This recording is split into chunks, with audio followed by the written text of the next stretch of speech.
Hello students, अपने पिछले video में हमने केमिकल प्रॉपर्टीज ऑफ मेटल में दो प्रॉपर्टीज यानी reaction with oxygen and reaction with water पढ़ ली थी। अब हम आगे की यानी तीसरी प्रॉपर्टी पे जा रहे हैं जो कि है reaction with acids. Metals acids के तनु सॉल्यूशन यानी डाइल्यूट सॉल्यूशन, एसिड के अंदर पानी मिला हुआ हो तो उसे डाइल्यूट एसिड बोलते हैं, उसके साथ रिएक्ट करके अपना सॉल्ट प्लस हाइड्रोजन गैस को रिलीज कर देते हैं। जैसे 2Na जो कि एक सॉलिड फॉर्म में था प्लस 2HCl जो कि लिक्विड और डाइल्यूटेड था गिव्स 2NaCl प्लस H2। ये सॉलिड होगा। हम प्रॉपर्टीज में ये बात पढ़ चुके हैं कि ये सॉफ्ट होता है, चाकू से काटा जा सकता है। एक टेस्ट ट्यूब में हमने लिक्विड HCl जो कि डाइल्यूटेड है, पानी मिला हुआ है, वो लिया। उसको जैसे ही हम सोडियम में डालेंगे वैसे ही NaCl और हाइड्रोजन गैस की फॉर्मेशन हो जाएगी। ठीक है।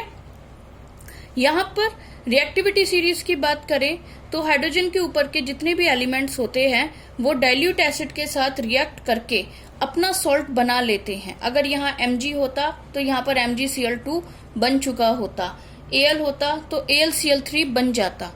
लेकिन हाइड्रोजन से नीचे के जो चार एलिमेंट्स होते हैं कॉपर, मरकरी, सिल्वर, गोल्ड, ये कोई भी डाइल्यूट एसिड के साथ रिएक्शन नहीं देते। ठीक है।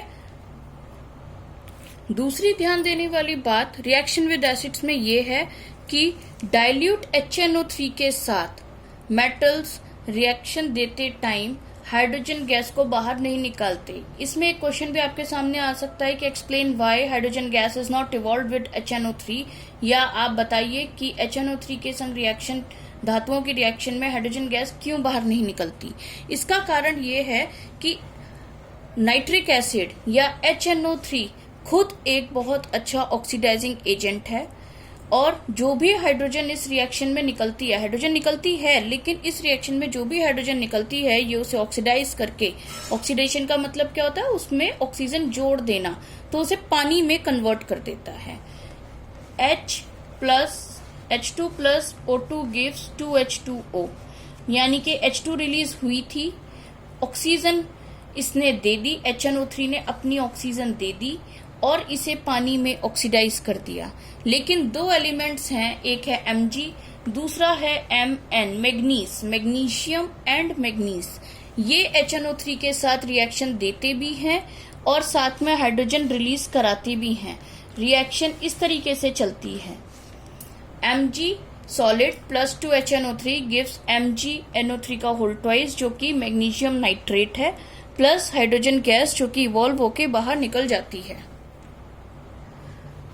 अगली रिएक्शन है reaction with other metal salts. दूसरे मेटल सॉल्ट्स के साथ मेटल किस तरह की रिएक्शन देंगे। तो अगर इसके लिए हमने एक मेटल लिया है, मेटल A, और दूसरा है हमारे पास सॉल्ट सॉल्यूशन ऑफ B, तो ये दोनों आपस में एक्सचेंज होकर के सॉल्ट सॉल्यूशन ऑफ A बना लेते हैं और हमारे पास मेटल B निकलकर आ जाता है।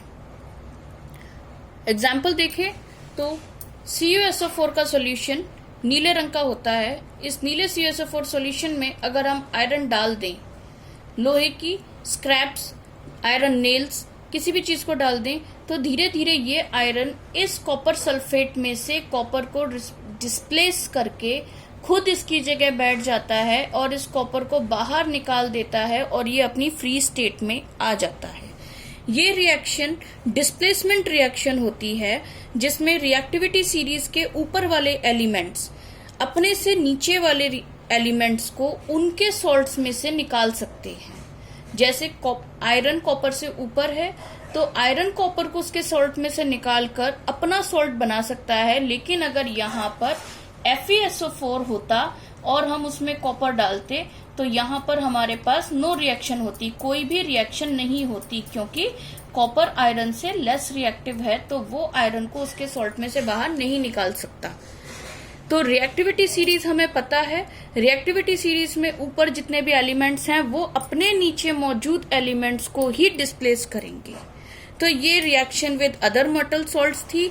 इसी के साथ हमारी केमिकल प्रॉपर्टीज ऑफ मेटल्स या फिर धातुओं के रासायनिक गुणधर्म की चार मेन गुणधर्म कवर हो गए। अभी आपके सिलेबस में यही है।